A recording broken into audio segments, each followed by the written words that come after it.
You are standing at the heart of the Roman Empire. The sun has just crested the distant hills, pouring gold over domes and red rooftops, bathing the city in the warm light of a new day. Marble columns stretch skyward like monuments to eternity. In the distance, you hear the soft murmur of the Forum, the living heart of Roman power. Senators shuffle in dusty togas, debating the future of nations. But up on the Palatine Hill, hidden behind walls adorned with creeping ivy and imperial eagles, a boy watches in silence. His feet barely reach the floor. His fingers rest on the polished wood of a lyre. He is 14 years old, and he is about to be named Emperor. This was not simply a coronation, it was a gamble. Rome, for all its wealth and monuments, stood perilously balanced between ages. Cracks were forming beneath her grand facade. The old republic was gasping, and the machine of empire was grinding against the will of the people. Decadent generals had played kings for decades, and the memory of Julius Caesar's assassination still lingered like incense in the Senate chamber. The people craved leadership, someone cultured, someone young, someone different. And for a brief, shining moment, they believed Nero might be just that. You may know the name Nero Claudius Caesar as a tyrant, a madman who lit his city on fire and watched in delight. The ruler who murdered his own mother, his wife, and countless senators with a sneer. But here's the story they rarely tell. Nero was once the very model of the philosopher-king, a student of poetry, a singer of dreams, a child raised in a nest of vipers who, at least for a little while, tried to plant flowers in a pit of blood. He played music, yes, but not with malevolence, with passion. He founded public games, supported the arts, freed slaves, and opened the imperial palace to the people. He was a reformer, too idealistic for the blades coiled behind every Roman curtain. And while history so often remembers the flames, maybe the real miracle is this, that Nero tried to do anything good at all. History is not made by angels. It is forged in the fire of contradiction. And few have burned brighter or more tragically than Nero. This is not a story of a monster, it is a story of a boy who looked into the chaos of empire and believed beauty could save it. He asked to be remembered as an artist. And in the ashes of his shattered dream, we find something unexpected. A glimpse of humanity. So was Nero a tyrant or a broken visionary ahead of his time? The answer lies in the story you're about to hear. Before we can understand Nero, before we can judge him, we need to walk the marble roads of the empire he inherited. It is the year AD 50, and the Roman Empire is a colossus standing astride the known world. Her legions patrol from the misty trenches of Britannia to the burning dunes of Egypt, her ships boarding the purple waves of the Mediterranean with imperial authority. Rome stretches over 3 continents, a miracle of roads, law, and iron. The eagles fly high, but their wings are heavy, because beneath the architectural marvels and triumphal arches, Rome is cracking. The Republic is long dead, though few dare say it aloud. The Senate remains with its marble benches and clinking togas, but its power is little more than theater. True decision-making now lies in the hands of Caesar's first Julius, then Augustus, then Tiberius and Caligula, each emperor building a temple of gold on the bones of democracy. And while some brought stability, others brought fear. Just a decade before Nero's birth, Emperor Caligula declared himself a living god and attempted to appoint his horse to the consulship. The people cheered as he was stabbed to death by his own guards. Stability returns with Emperor Claudius, a man many had dismissed as a stuttering bookworm. Yet Claudius Nero's great-uncle surprises them all. Under his reign, Rome becomes administratively efficient, sees new aqueducts, and even conquers Britain. But his ascent sends a dangerous message.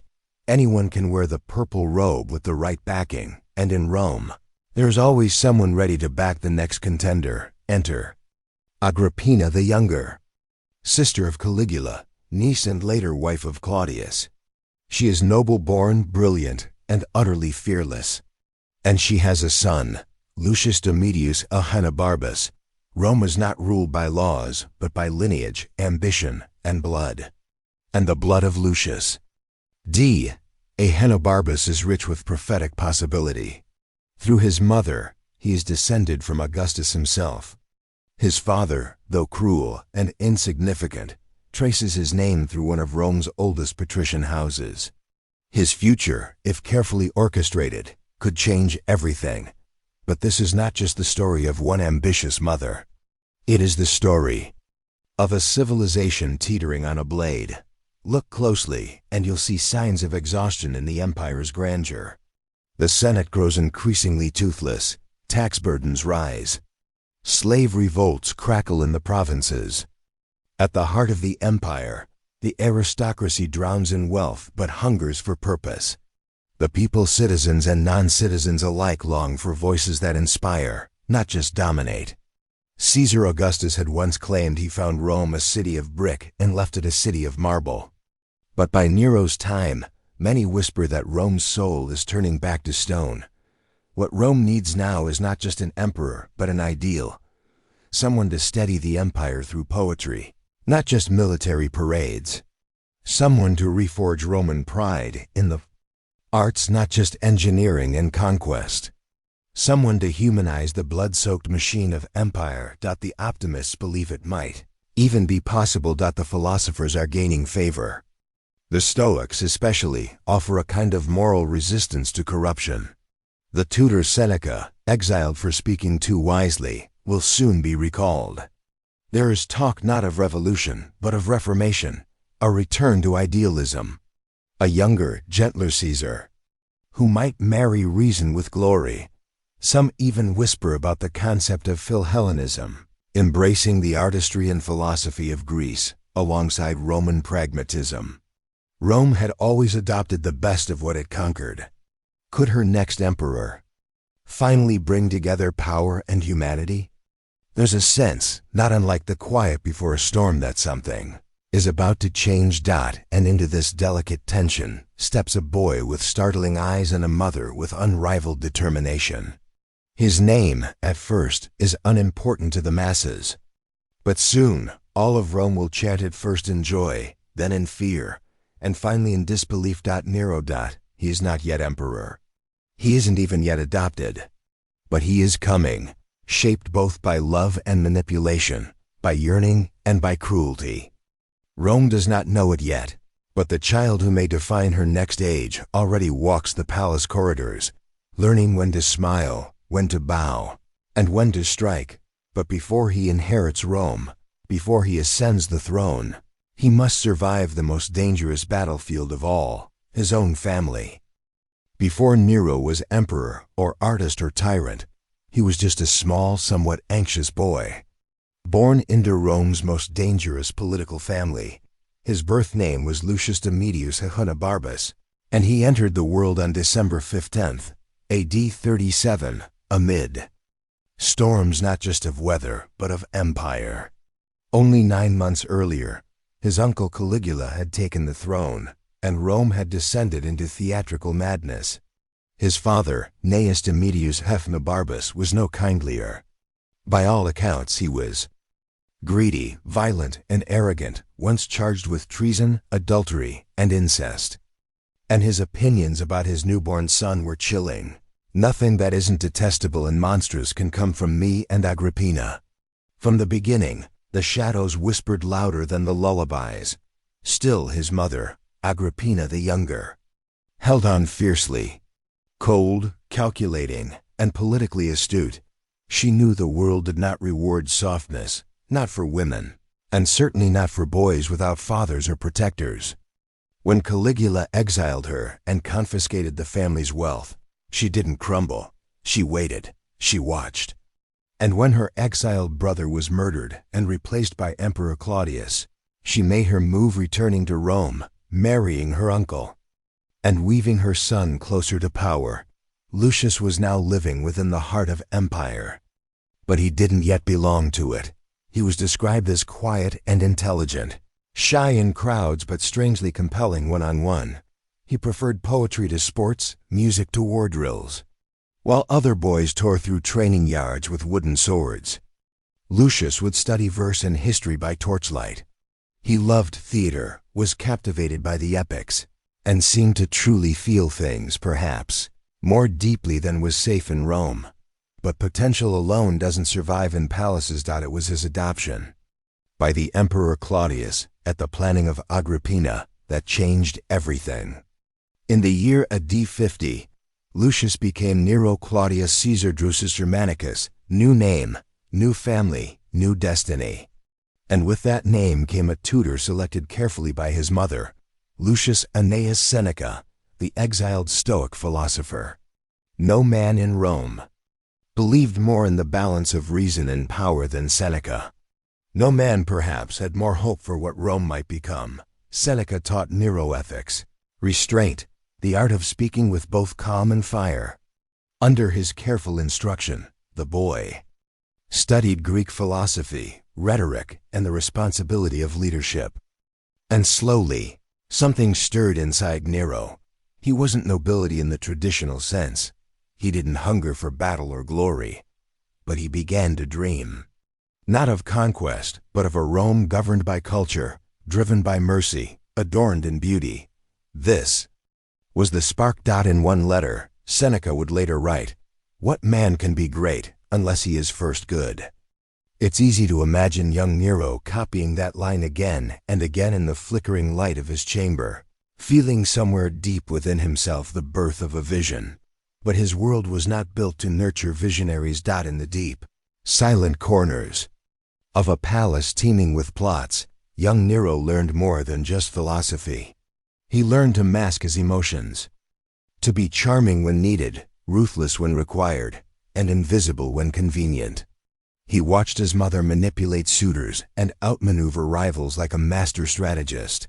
He saw how weakness was punished and ambition disguised as duty. Still, there were flickers, brief, brilliant moments when the boy behind the name shone. When Nero first performed music before a closed audience at age 13, Claudius reportedly praised his talent as worthy of Apollo. In one telling incident, when a servant was beaten brutally near him, Nero insisted the man be treated and later gave him enough money to retire. These were not grand acts, but seeds, glimpses, signs that within him lived a deeper empathy. One that might, if cultivated, grow to reshape Rome. But destiny rarely plays fair. Still looming behind curtains were daggers and doubts. And just ahead, the throne itself. Nero didn't ascend through sword or rebellion. He rose by surviving one of the most lethal battlegrounds of the ancient world, the imperial household. At 13, his training was no longer theoretical. From dawn until dusk, Nero lived under the gaze of Seneca, watching as each lesson in ethics was shadowed by the manipulations of court influence. Balancing both, he began to learn how to appear virtuous while staying one step ahead of peril. It wasn't hypocrisy, it was survival through philosophy. Seneca and Boris, the commander of the Praetorian Guard, became Nero's twin pillars. Seneca shaped his mind. Boris protected his body. Together, they formed what modern historians sometimes call the good government of Nero. These men, despite working within a corrupt empire, believed in their pupil. They believed a man educated in reason, restraint, and art might halt Rome's moral freefall. They also understood that Nero's rise to power would not be uncontested. The first obstacle was perhaps the most personal. Britannicus, the biological son of Emperor Claudius. By rights, Britannicus was the heir. But he was still a boy when Nero, 3 years older and far more polished, made his debut first in society, then in politics. Slowly, people began whispering that Claudius favored his new stepson. After all, Nero had the support of Agrippina, the Senate, the Guard, and a compelling presence that Britannicus could never match. He was eloquent, elegant, and beneath the surface, deeply aware that his survival depended on maintaining favor. Nero's first appearance before the Senate was a triumph. Still only 15, He gave a speech praising Claudius and perfectly balanced. Rhetoric humble, reverent, and strategically non-threatening. The speech was written by Seneca perhaps, but delivered with poise and clarity. Rome took notice. This was not another brute air. This was something different, refined, hopeful. Following that, Nero was granted honors rapidly. He donned a toga, virilis before the legal age. He was made princeps juventutis, leader of the youth. Coins bore his face even while Claudius lived. At the games, the crowd roared louder for him than for the emperor himself. And then Claudius died. The whispers say Agrippina fed him poisoned mushrooms. Tacitus even paints a scene involving a clever maid and a lethal feather. But to Nero, the event earned far less control than it did fear. Whatever the method, whether orchestrated or natural decline, Claudius's death in a D-54 thrust 17-year-old Nero onto the throne of the world's greatest superpower. Rome was watching. Every senator, every general, every grain merchant, and torchbearer. All eyes turned to a teenager with a flute, a philosopher, and no battlefield glory. His first addresses as emperor calmed skeptics. He promised to restore senatorial dignity, to reduce corruption, to honor Augustus's legacy. His clemency toward political enemies astonished many, a stark contrast to the reign of terror under Caligula. In his first year, taxes were lowered, trials were made more fair, and senators spoke freely without fear of assassination, for a time. This fragile triangle, Nero, Seneca, and Burrus, governed wisely. The early years of Nero's rule became a golden fusion of pragmatism and idealism. Gladiator bloodsport was temporarily dialed down. Greek athletic contests were introduced to dignify sport with meaning. Nero argued that theater and poetry mattered not just for leisure, but for Roman soul. In one speech, Nero remarked, "Let my reign be remembered not for conquest, but for elevating the spirit of man." And yet, all that shimmered was not stable. Behind the golden rhetoric, factions grew restless. Agrippina, celebrated early as mother of the emperor, was feeling her influence slip. Burrus and Seneca had dethroned her emotionally, and Nero was becoming too independent. She resented his growing closeness to Acta, a freedwoman with whom he had fallen deeply in love, and whom his mother scorned as beneath royalty.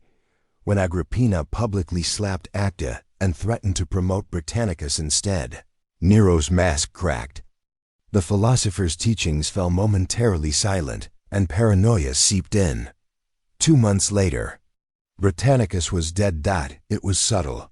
A poisoned drink during a banquet. Nero blamed the taste on awkward wine.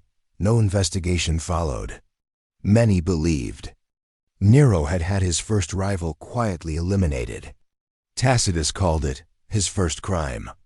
Whether directed by Agrippina or by Nero himself, the boy had passed his final test of court survival.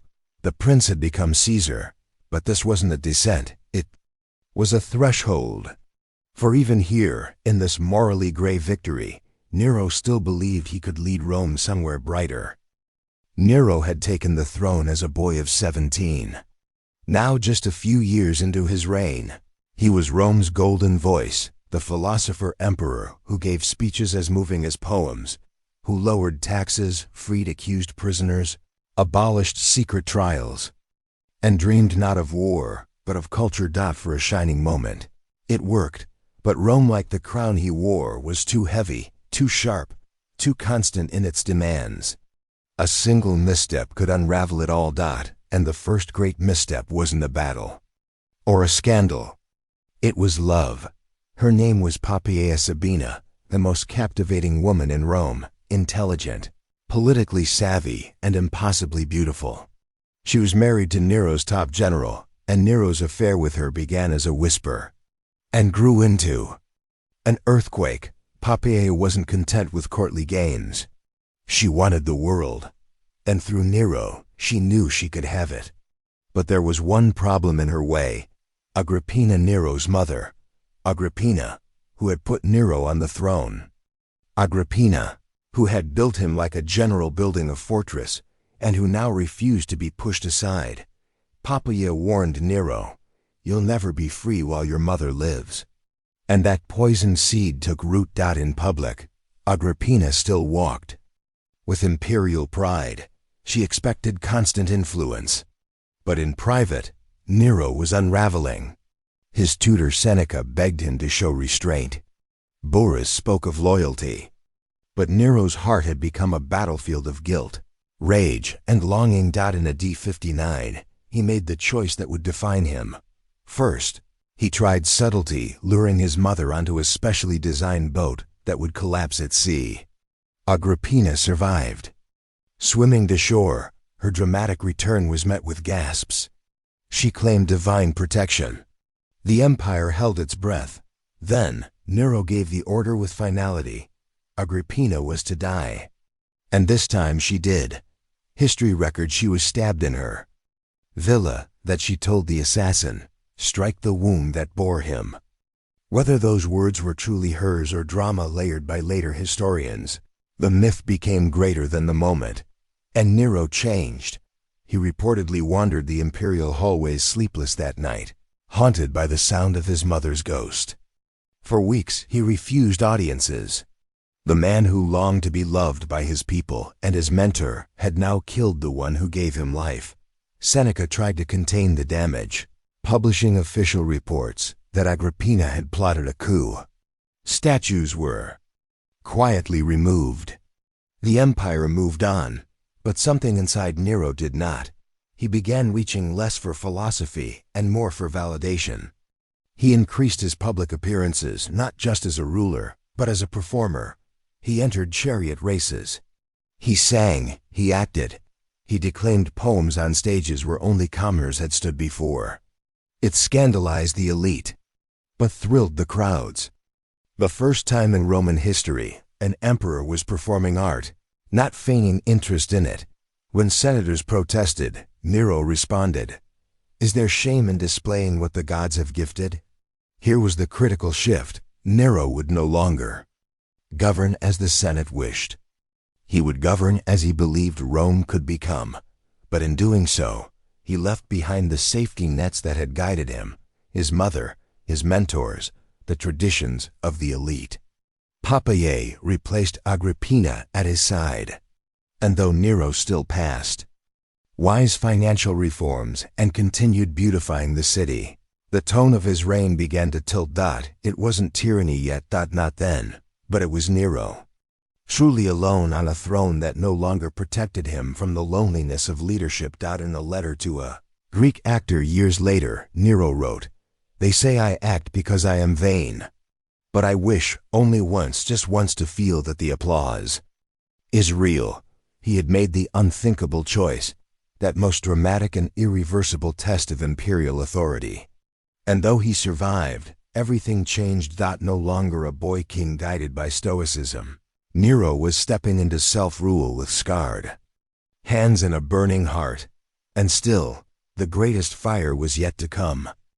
In the years following Agrippina's death, you might expect Nero to collapse into chaos, to plunge headlong into tyranny, corruption, and cruelty.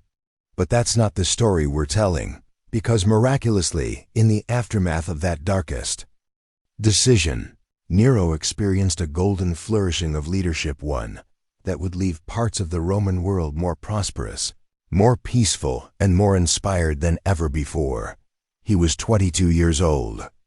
And for a moment, just a glittering Roman moment, he turned his guilt into greatness. It began with beauty. No emperor before him had embraced the arts like Nero. But this wasn't escapism. It was calculated, a conscious mission to reshape the empire from bloodlust to brilliance. Rome had long cheered victory parades, gladiator games, and barbaric punishments. Nero wanted them to cheer for music, architecture, and theater. He launched spectacular public festivals dedicated to Greek-style athletics and creativity, foot races, poetry contests, even musical duels. He founded events like the Neronia, a blend of Olympic Games and literary exhibition. And unlike rulers who stood at a distance, Nero competed himself, acting in scenes from tragedies, singing compositions, and reciting verse to thousands. To many senators it was madness. To the people of Rome, it was revolution. Commoners, slaves, immigrants, they adored him. For once, an emperor who didn't just tax them or use their sons as soldiers, but who entertained them, who lived among them. Rare is the Roman emperor with the affection of the mob, rarer still one who returned it unapologetically. But this wasn't just performative politics. Beneath the lyre and laurels, Nero was governing wisely. Grain shortages, a constant threat to urban revolts, were reduced through infrastructure investments, including new harbors and storage facilities. He abolished indirect taxes, a bold move that immediately lifted pressure from small traders and farmers. Bribery in law courts was cracked down on, with several judges brought to trial. Even his foreign policy, often overlooked, was surprisingly measured. In the East, Nero resolved a decades-long conflict with Parthia, Rome's powerful rival, by negotiation rather than war. The peace endured for generations. Later Roman historians would cite it as one of the most skilled diplomatic coups of the first century. But perhaps his greatest reform wasn't financial or military. It was emotional. Nero believed theater could civilize the empire. At a time when watching men die in the arena was considered lunch entertainment, he asked Romans to weep for characters in Euripides. Where emperors had kept distance, Nero mingled with gladiators, with freedmen, with actresses. He humanized imperial power in a way no Caesar before him dared. He famously said, "Let no man be judged by birth, but by the fire in his spirit." Meanwhile, Seneca and Burrus still steadied the ship behind the scenes. Together, they ensured that Nero's artistic passions didn't distract from Rome's complex needs. For a few short years, this triangle of philosopher, soldier, and sovereign formed a kind of enlightened monarchy, a fusion of practicality and vision. This period became known to future generations as the Quinquennium Nerones, the 5 good years of Nero. Even centuries later, the historian Trajan, no fan of artists on thrones, would say, had Nero died then, he would have been the greatest of emperors. But perhaps the most powerful moment came not in grandiose policy, but in a simple act of compassion. When a citizenship dispute broke out among Greek-speaking Jews living in Alexandria and the Greek population there, Nero didn't send troops. He sent peace envoys. He listened to both sides. And in a world where Rome crushed unrest with fire, Nero chose diplomacy. When news of this spread, Jews across the empire, long wary of Roman prejudice, began to see a vision of coexistence. A dream that perhaps this Caesar was different. But the real miracle came in Nero's ability to let art soften the sword of empire. He began planning what would have been the largest cultural exchange in Roman history, a journey through Greece, where he would perform, learn, and honor the gods, not as conqueror, but as student. He dreamed of turning Roman colonies into centers of learning, not just garrisons. Initiatives were drafted, money assigned, scholars chosen. The foundations of an enlightened Roman Renaissance were being laid, and in private moments, we see glimmers of Nero, the boy still aching to be adored, but also, undeniably, striving to do good. In one surviving letter to Poppaea, he writes, "Would they love me more if I ruled in silence?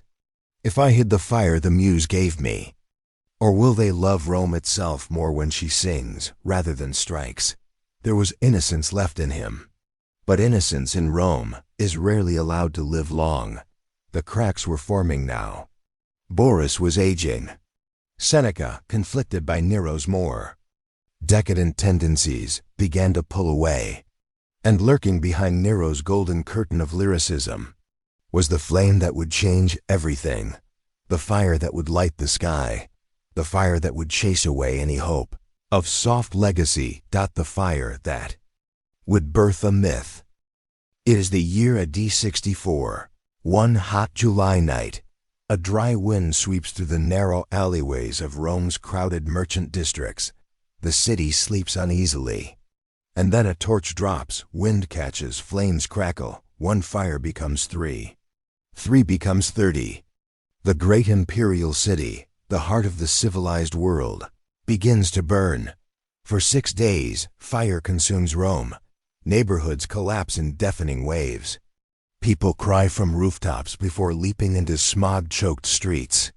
Slaves, merchants, senators, alike all are made equal under flame. The forum is engulfed. Grand temples topple. Hundreds die. Thousands lose everything. And through the smoke, one name begins to rise like a ghost above the rooftops. Nero. The legends, of course, say he strummed his lyre as the city burned, laughing and singing of Troy's fall, that he enjoyed the destruction. But like so much of Nero's life, the truth is far more complicated and deeply human. Nero, in fact, was not even in the city when the fire began. He was at his villa in Antium, 35 miles away. He had to rush back as the flames swallowed swaths of Rome. And when he arrived, his response was not cruelty, but coordination. He opened the imperial gardens to displaced families. He personally directed firefighters, organizing bucket lines to protect surviving temples and grain storehouses. He stripped the palace of its furniture, so desperate citizens could use the wood to build shelters. For a moment, just a fleeting, flickering moment, Nero was the leader Rome needed in the city's darkest hour. But Rome needed more than action. It needed someone to blame, and what had once been admiration curdled into suspicion. Whispers turned into roars. Why was Nero miles away? Why was it the middle-class districts that were destroyed? The public cried out, desperate to believe that their emperor had turned against them. The myth of Nero as arsonist was born not from evidence, but from grief and fury. And Nero broke. He panicked. And in that moment of panic, he committed his greatest moral failure. He needed scapegoats. He blamed the Christians, an obscure sect scorned by many Romans for their refusal to worship imperial gods. Nero claimed they had started the fire to tear down pagan temples. Executions followed, brutal in public. Men and women were burned, crucified, or turned into spectacles. It was unworthy of the man who once dreamed of poetry saving Rome. Seneca was horrified. He begged Nero to stop, but the machine had started. The crowds wanted vengeance, and the emperor, once beloved, feared becoming the next victim of public rage. And yet, he tried to rebuild. Nero didn't just wish to restore the city, he tried to reimagine it. New building codes were introduced. Wider streets, fireproof materials, height limits on houses. Brick and stone replaced timber. He offered cash compensation from the imperial treasury to victims who could rebuild. And rising above it all came his final artistic dream, the Domus Aurea, the Golden House. It was to be a palace unlike anything in history, surrounded by artificial lakes, vineyards, and colonnaded arcades. A Roman Versailles conceived a millennium early, and it became a contradiction in marble. To Nero, it was a gift to the Roman people, a center for art, philosophy, and elegant living. But to the masses, still coughing from ash and ruin, it seemed vanity incarnate. And from this moment, Nero was never loved again as he once had been. Even in privacy, he grieved the gulf growing between himself and his people. In one passage attributed to court gossip, Nero is said to have whispered, "They cheered when I sang. Now they curse when I speak. Was I emperor only for laughter?" Seneca, heartbroken, began petitioning to retire. Boris was dead. Poppaea, his beloved, died tragically, possibly by miscarriage. Others say by accident during argument. Either way, Nero never recovered. The boy who once forgave rivals and believed in moral reform now stood alone, surrounded by statues and shadows. But he would not go quietly. If he had to fall, he would carve art from the collapse. The fire had broken him, but from his loss, he would still try to give Rome a legacy. One day, he vowed, to a small audience, they will say I tried to make this city gold. In a burning world, he chose to build, and that refusal to give in to despair, that is courage, no matter how flawed the hand from which it comes. The fire was out, the bodies buried.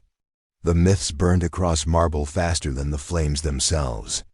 And yet Nero did not disappear. Instead, he did the one thing no one expected. He began to create.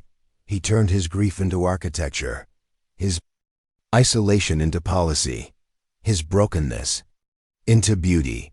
While the Senate muttered and conspirators plotted in hidden salons, Nero poured Rome a new vision. He decreed that all new buildings must have fireproof masonry, ventilated streets, and public fountains at fixed intervals to help suppress future fires. For the first time in the city's long history, construction followed urban planning. Rome was no longer sprawl and ash. It began to resemble the engineered capital of an empire.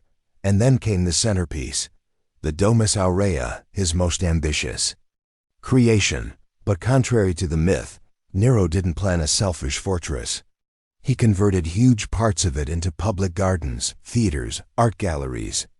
He wanted all citizens, not just the elite, to walk among glimmering columns, see sculptures, enjoy great frescoes painted not for conquerors, but for the people. To most of the Senate, this was delusion. To architects, genius. The Golden House would influence structure and design for over 1,000 years, stirring the ambitions of Renaissance minds like Raphael and Michelangelo. But Nero's dream of elevation wasn't confined to stone. He resumed his long-awaited journey to Greece, seeking not conquest, but artistic excellence. He toured Athens, Delphi, and Corinth. He sang at the Olympic Games, not forcefully, but after being invited. He declared the Greek territories tax-exempt for 10 years, astonishing even Greek historians who had once feared Roman homogenization. He wasn't just performing. In Nero's mind, he was healing a fractured empire broken by civil war, greed, and flame. Where Roman generals brought steel, Nero brought story. For a moment, the empire looked east not with hunger, but with harmony. And truly, some of his most forward-thinking programs were administrative. He championed the rights of slaves to bring legal complaints. He cut backward tape suppressing provincial commerce. He refused to raise taxes even when his own treasury buckled. He minted new currency to stimulate trade, but perhaps his most radical victory came unannounced. He listened. Surviving scrolls tell us Nero banned capital punishment in minor crimes and intervened in city trials to prevent class discrimination. Justice, he once said before a lowered court, is not a sword but a scale. If I must tip it, let it be toward mercy. This wasn't madness. It wasn't indulgence. It was a visionary emperor trying desperately to turn myth into hope. And still, Rome turned away from him. Why? Because Nero's glory wasn't the glory the Senate wanted. He wasn't a soldier. He didn't wave banners from conquered cities. He didn't spread Rome through fear. He spread it through culture, and culture does not win loyalty among those raised on conquest, but among the people, the artisans, actors, educators, shopkeepers. Eastern provinces. Nero remained loved far longer than the textbooks claim. In fact, false Neros would appear years after his death, claiming the name, asserting he had survived, hoping to reignite that populist fire. His true victory wasn't a march or a temple. It was a blueprint for a better empire, one they weren't ready for, one we're perhaps still chasing. Up next, peaceful sunset and enduring influence, Nero's final days. The legend begins to close its eyes, but the legacy begins to rise. We are nearing the end, friend. Scroll on, and let's finish this story with heart. Rome no longer wanted Nero Claudius Caesar. Not the Senate, which feared his popularity. Not the generals, who scorned his lyre and stories. Not even his closest advisors, most of whom had either retired or died. Still, Nero loved Rome. He loved it in the only way he knew, through music, through vision, through hope. But in the spring of AD 68, hope gave way to steel. A military commander in Gaul, Gaius Julius Vindex, revolted. Other generals followed. And these weren't ambitious senators. They were hardened legion men, raised on discipline and legacy. To them, Nero was not an idealist but an embarrassment. Not an emperor, but an actor in costume. They marched, not because the empire was failing, but because Nero wasn't the emperor they wanted, and Nero refused to fight back. Despite having loyal legions elsewhere, he could not bring himself to lead civil war against his own people. When the Senate declared him a public enemy on June 8th, ordering his execution, he fled the palace. His few remaining friends begged him to leave the city, raise support, retreat to Egypt where he could live in peace. But Nero didn't want exile. Not for an artist who had poured his soul into Rome. He spent his final night outside the city, in a suburban villa east of Rome, accompanied by a single loyal freedman and a handful of servants. Scared, alone, forgotten. Even now, as soldiers approached, he could not bring himself to take his own life. Plutarch writes that he paced the gardens, whispering to the trees, "What an artist dies in me." Finally, aided by a servant, Nero fell on his own blade, weeping not for himself, but for the dream he built and wouldn't live to see. He was 30 years old. No funeral was held. His name was banned from public record. Statues were toppled. His memory was condemned. But Rome could never quite let him go. For years afterward, news spread of impostors claiming to be Nero, returning from hiding to reclaim the empire. In Parthia, statues of Nero were still honored. Some cities even built shrines commemorating his cultural reforms. Eastern provinces and many common people spoke of Nero redivivus, Nero risen, the return of a lost visionary. You see, tyrants aren't mourned, but dreamers are. And while Nero's reign did descend into shadows, what lingered in his wake was not only the smoke of scandals. It was a blueprint for a different kind of emperor, a sovereign who ruled not by war, but by voice, not by terror, but by theater. Not with cruelty, but with imagination. Flawed though it was. In surviving art, Nero is rarely shown with a sword. He's shown with a lyre, a scroll, a calm face. Through his reforms, Rome gained its first permanent fire brigade, stricter building safety codes, a legal pathway for slaves to sue abusive masters, and the beginnings of public cultural festivals that would outlast the empire itself. His architecture inspired the Renaissance. His policies influenced Roman law, and his legend still burns. There's a monument in Rome today, simple, quiet, tucked near the ruins of the Golden House. No plaque declares its meaning, but some say it marks the place where Nero fell. People still leave flowers there. Quiet tributes. Not to a tyrant, but to a complicated boy who burned too brightly. History has no shortage of warriors, of emperors who bled lands dry, who carved their names into stone with steel and fire. But Nero tried something different. He tried to rule with art. He believed music could civilize, that poetry could uplift, that theater might restore Rome's soul after generations of war. In this, he was centuries ahead of his time and punished for it brutally. Yes, he made terrible decisions. Yes, he became a man isolated, desperate, and reactive. But at the core of that flame was something rarely explored, a longing to be loved not for power but for beauty, for creating something worthwhile. What if we judged people not by the masks history paints over them, but by the sparks they tried to ignite? For Nero, it was the dream of an empire less obsessed with blood and borders and more obsessed with building, sharing, protecting culture. He failed, but in failing, he showed that leadership doesn't have to wear armor. It can wear robes. It can sing. It can try not always perfectly to connect. And that, perhaps, is the lesson we need most today. In our world of instant outrage and collapsed nuance, Nero stands as a parable, a symbol of how one choice, one label, one headline can unravel a life of complexity. He was not saint or monster. He was a boy trying to play music in the middle of a war parade. And isn't that one of the hardest things anyone can do? So what do we learn?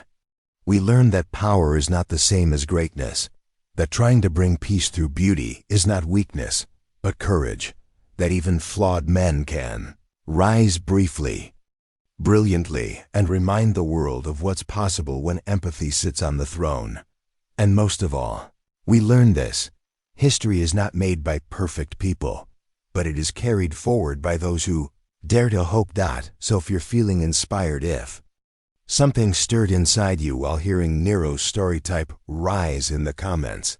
Because even now, especially now, there's room for dreamers with fire in their hearts, so long as they burn not to destroy, but to illuminate.